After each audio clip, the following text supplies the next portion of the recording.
So I have got the lovely Karen with me today, and Karen and I have known each other for a little while, and we act as a little bit like biz besties. And I've brought Karen on today because she is also a member of my Mindful Movement virtual studio community, and her story around how she has incorporated movement into her life is a really good one. And she's a mum of 3 kids. She runs her own business. She's a busy woman and she makes the time for this. And I know that it's become quite a priority for her.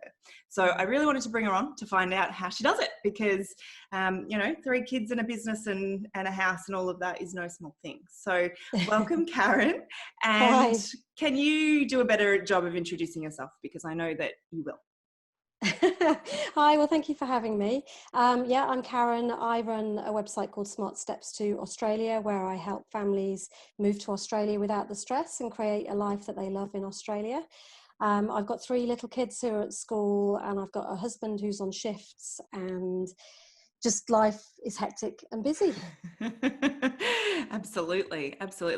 I, as you know, have 2 kids, and 3 just changes the dynamic, doesn't it? So I know that 3 is really, really busy.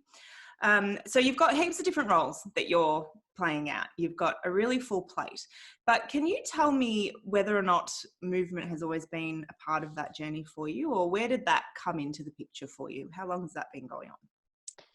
Yeah, it's been a bit of a strange sort of journey. When I used to live in England, I didn't have a car and I used to walk everywhere.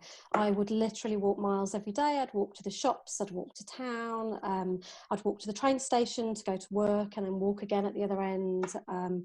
I would literally be doing maybe 5 to 10 miles walking a day, just around and about doing Wow. different things.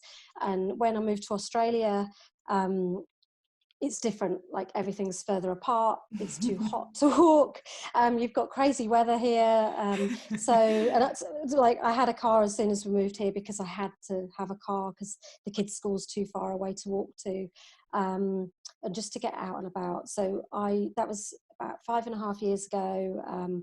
Got here, got a car, thought, oh, with all this beautiful sunshine I'd be outside all the time walking around and enjoying it, but actually the reality was that I was doing a lot more driving and exercising a lot less than I wanted to.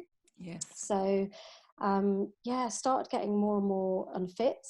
I tried to build in some exercise into the day, but little kids, it just kind of, things got in the way and different priorities. And I kind of put myself down to the bottom level. So I didn't prioritize looking after myself because I was always doing school runs or I was working, or and the little bit of time you've got to work when your kids are at school is so precious because the school day, as you know, goes really, really fast. Absolutely.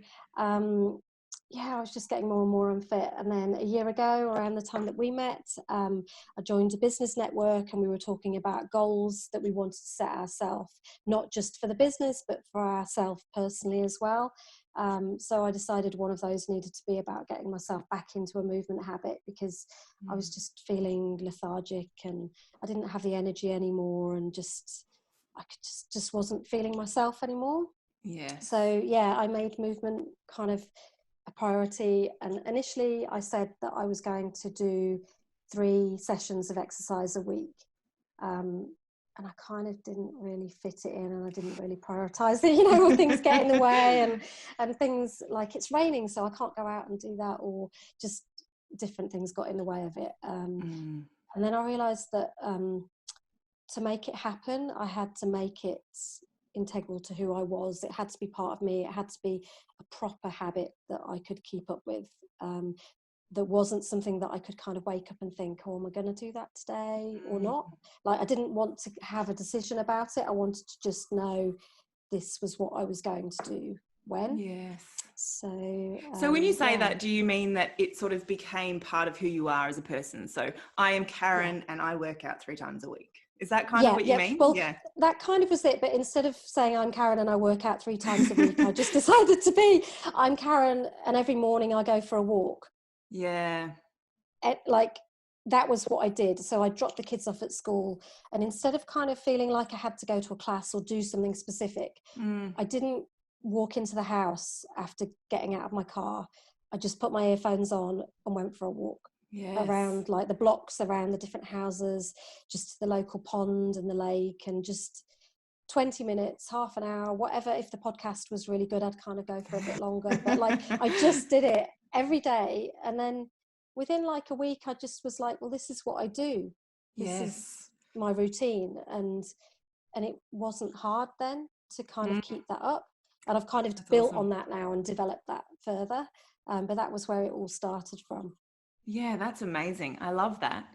So I want to ask you a question about that, because I think that that is often where we get in our own way, right? We make it complicated, and we make it this whole big thing of like, I should be doing X, Y, Z.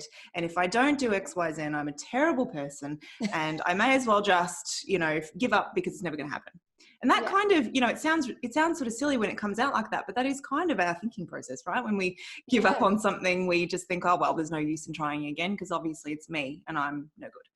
And I've been, I can say this because it's, I've been there. So when you kind of decided to make that just part of who you were and what you did, what drove that? Like, I sort of feel like it's not a should. I feel like it wasn't you sort of beating yourself up. It wasn't a punishment. Can you talk a little bit about that? Because I think, as you know, kindness forms a really big part of my approach to movement, and that when we approach movement with kindness, and we make it a kind act rather than being something that we use to punish ourselves, that it's a lot more sustainable. But can you talk a little bit about whether that sort of fits into that picture or not? Yeah, it does. And I'm a rebel. I don't like to ever do things that I'm told to do. Like whatever I I'll feel I remember have that. to, yeah, whatever I have to do, I hate doing. And there's something about me that just fights it. And I knew that I had to exercise because I was feeling unhealthy and I wasn't feeling good. But that holding that over me just made me almost not want to do it. And then when I wouldn't do it, I'd beat myself up over not doing it. And then I'd be like, well, I didn't do it before, so maybe I won't do it again the next time. Like you kind of get into a bit of a spiral with all of it. And Yes. I think I didn't make a big deal out of it in a way. I just decided that one morning I'm going for a walk. And then the next morning, I did that. It was nice. I'm going to do it again. And it was I did it because I wanted to do it. And it was a nice thing to do rather than because I was feeling that I had to do it. And I think because I started with something quite gentle and easy, like going for a walk in nature, and it makes you feel better, that then spurred me to doing more beyond that. Like it was just a stepping stone from there. And I love some of the stuff that you've been saying about how you put barriers up to avoid doing things like, oh, I'm not in the right shoes, or I'm not in the right clothes and I haven't got the time. But if you just kind of get on with doing what you can do with what you've got, it makes such a big difference. So I find myself doing like 2-minute workouts while I boil the kettle now and make a coffee. And like today, I did the school drop off, but I knew I was coming back here for this chat, and I didn't have my running shoes on or anything like that. And I just thought, oh, I'm just going to walk around the block for 10 minutes in my sandals and my jeans, and doesn't matter that the clothes don't quite fit what I'm doing, but I had 10 minutes to spare and I just kind of fitted it in. And you feel better for doing it, just getting on with it and not making problems out of things. Yes, I love that. I am a firm believer that whether you're wearing a ball gown or you're running shorts, there is a way to move mindfully within that, because you're right, you're so right. When we put these boundaries in our own way, we could go through an entire lifetime never feeling like everything was perfect to start. We don't have the space, we don't have the shoes, we don't have the leggings. And you know what? Like, do it in your pajamas. I mean, maybe not walk the streets, but another thing is because I didn't feel fit, I felt it was hard to get fit. But if you don't start doing something, then you will never get to that stage to be fit. So I kind of used to say to myself, I can't run because I just can't run. I'm not fit enough to run. But if you just get on with doing stuff, you get fitter to be able to do those things. And if you don't do those things, then you won't get fitter. So it's kind of, you end up in a bit of a circle. Yes. And you run for 10 seconds and all of a sudden you're running. Mm. Doesn't have to be for an hour, right? So you're a member of the Mindful Movement Virtual Studio. Yeah. And I'm curious to know now that sort of progress, I suppose, that you've made from walking every morning. And now how do you fit in other things? You sort of talked a little bit about how that practice for you has evolved a little bit to incorporate more. And so what role, I suppose, does that kind of mindful movement studio play in your kind of week now in terms of the yoga and Pilates? So in terms of what I went on to do from the walking in the morning initially was I started going for a walk and then going to an outdoor gym just near my kids' school and just doing sort of a 15-20 minute workout. And that just gave me so much more strength, and it just got me so fired up, and I absolutely love doing that. And that was a while before I joined your studio. And then I wasn't really sure how to kind of incorporate it all within a time sort of frame that I'd got, because obviously there is a lot to fit in when you're a mum and you've got all these different tasks that you're doing, and you've got to kind of make some time to do this stuff. So now what I do with your content is I fit it into my days as I need to. So if I find that I've got an achy back or achy shoulders, I'll go into and log in and look for something specifically for the solution to that.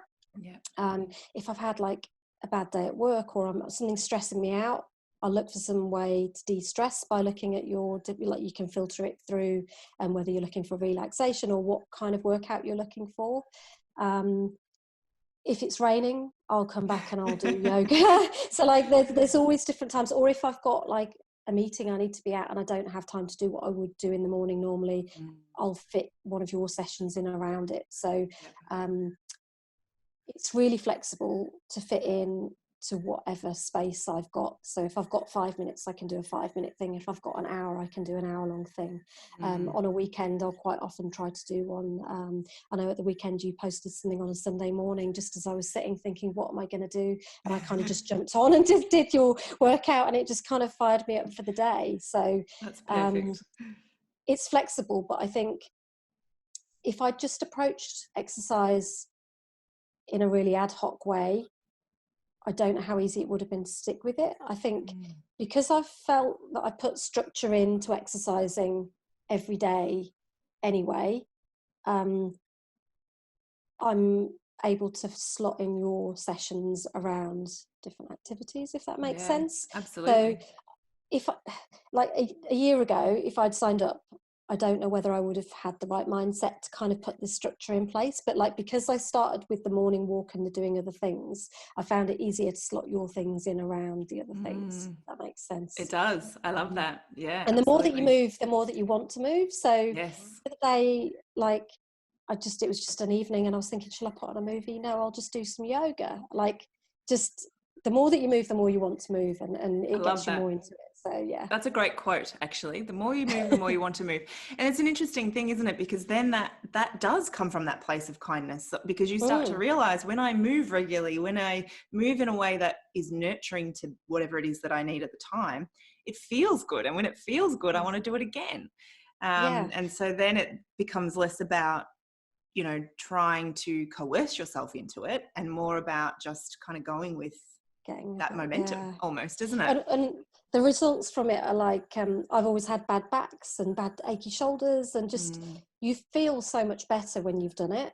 And I was really surprised at how much better I felt after even just the first session, that it just made me realize I need to keep doing this, because I think by doing it regularly, I'm actually stopping myself from getting the pain that I was previously getting. So it's actually being kind to myself, and it gives me that energy that I can come back to work fresher, and I can be with my kids in a better way, and you can just kind of show up to things better when you're moving more. It just does so much to your mind. Like, I didn't realize quite how much exercise and your mind go together, but they really do, and it really does make a difference. I love that. And I think that's a really interesting point that you made about being almost surprised at how much better you felt after. And that's something that I do hear quite often, actually, because sometimes, people dismiss things that we don't understand, and we make a lot of assumptions about, you know, what it will be like and how it will come together. And I love that you pointed that out, because I think that's a really important point, that sometimes we just have to do the thing first and figure out how does it make us feel. And that's a big part of that picture. It's like paying attention, because if you do a particular type of exercise and it actually doesn't make you feel good at the end, maybe pick something else. Yeah. And that's a really good point. So I'm going to wrap us up in just a minute, but I would love to find out from you, busy mum, business owner, doing lots of things, you know, fitting everything in, still smiling. And you have talked about it already. It's sort of been the whole conversation. But if you could kind of leave all the other mums out there who are sort of just thinking, I'm drowning in all of these roles that I have to play, I genuinely do not know how to fit this in. Is there like one top tip or one main thing that you could suggest or offer them that will just help to make it really clear that it is possible? I'm gonna, just one. However you want to do it. It's a lot of responsibility. Yeah, I just wish that it's not really a tip, but I wish that when my kids were really little, that I'd realised that this should have been a priority for me to be able to show up better for them. Like, just you put yourself to the bottom of the pile when you've got little kids, and I had 3 under 3, so I kind of know what it's kind of the craziness of all of that, including twins. It's just was bonkers. But you need to make yourself a priority, and whether that's trying to find a way to entertain them while you do something, or getting them involved. Like, my kids see me doing it now, and they are a bit older now, but they come and join in. Like, if you can find a way that to just do it around what you've got, or to have some help just for a little while you go off and do it, it makes your life so much easier, and it means you, like I say, you can show up better for them. You can just be more energetic. You'll have more energy. Your mind will be different. Sort of, you approach things in a more positive way. It just makes such a difference. I love that. And it is fascinating, isn't it, that we genuinely put ourselves right down the bottom of the pile, like underneath the socks and undies in the washing pile, like we're right down there. And I do it too. And I did it a lot when I had much younger kids. And we hear it, right? Like, we hear this message, we get it on a intellectual level, but until we actually start to do it and see the outcome, we don't really understand it, do we? I think that's been in my experience. Until I actually took that control, I suppose, or took that responsibility for how I was feeling, it wasn't until I felt it and felt the difference that I could go, okay, I actually get it now. I understood it intellectually, but it never really sunk down into my head until I did it. So saying it isn't enough. Like, I can see myself now 5 years ago saying, I've got 3 kids, I haven't got time to exercise. And I can't even, I wish I could go back to me and tell me back then, don't be stupid, you can make time. And things like, what is amazing here is you've got gyms that have a creche attached to them. Like, that's amazing. Just why I didn't use that back when we first moved here. I often used to use the creche at the gym, but I'd kind of go and do some work while like the gym creche was actually quite a useful place for me as a mum starting a business. That they used to say, oh, yeah, you can go to the coffee shop and do some work. You don't actually have to go to the gym. So it just, bit of a priority situation, isn't it? And you don't realise till you start doing it how important it is. When you're on the other side, you can't see that. Yeah, that is such a perfect note to leave it on. Thank you so much, Karen, for joining me and to give all those tips to all of the mums and busy women out there. I know they're going to love them. So thank you very much. And thank you for the virtual studio as well, because I'd been kind of looking around for yoga studios for ages, and I could never find things that would fit in with our day. And I knew that I wouldn't be able to find a class that suited what I was looking for. And also I was looking for somebody that would guide me through more than just the actual movements. It was kind of more, like you say, about the kindness and about noticing your feelings and bringing it all together like that. So it's been really lovely being part of the studio, and I'm really looking forward to seeing where it goes. Thank you, Karen. That's so lovely to hear. I'll talk to you soon. Thank you. Bye. Bye.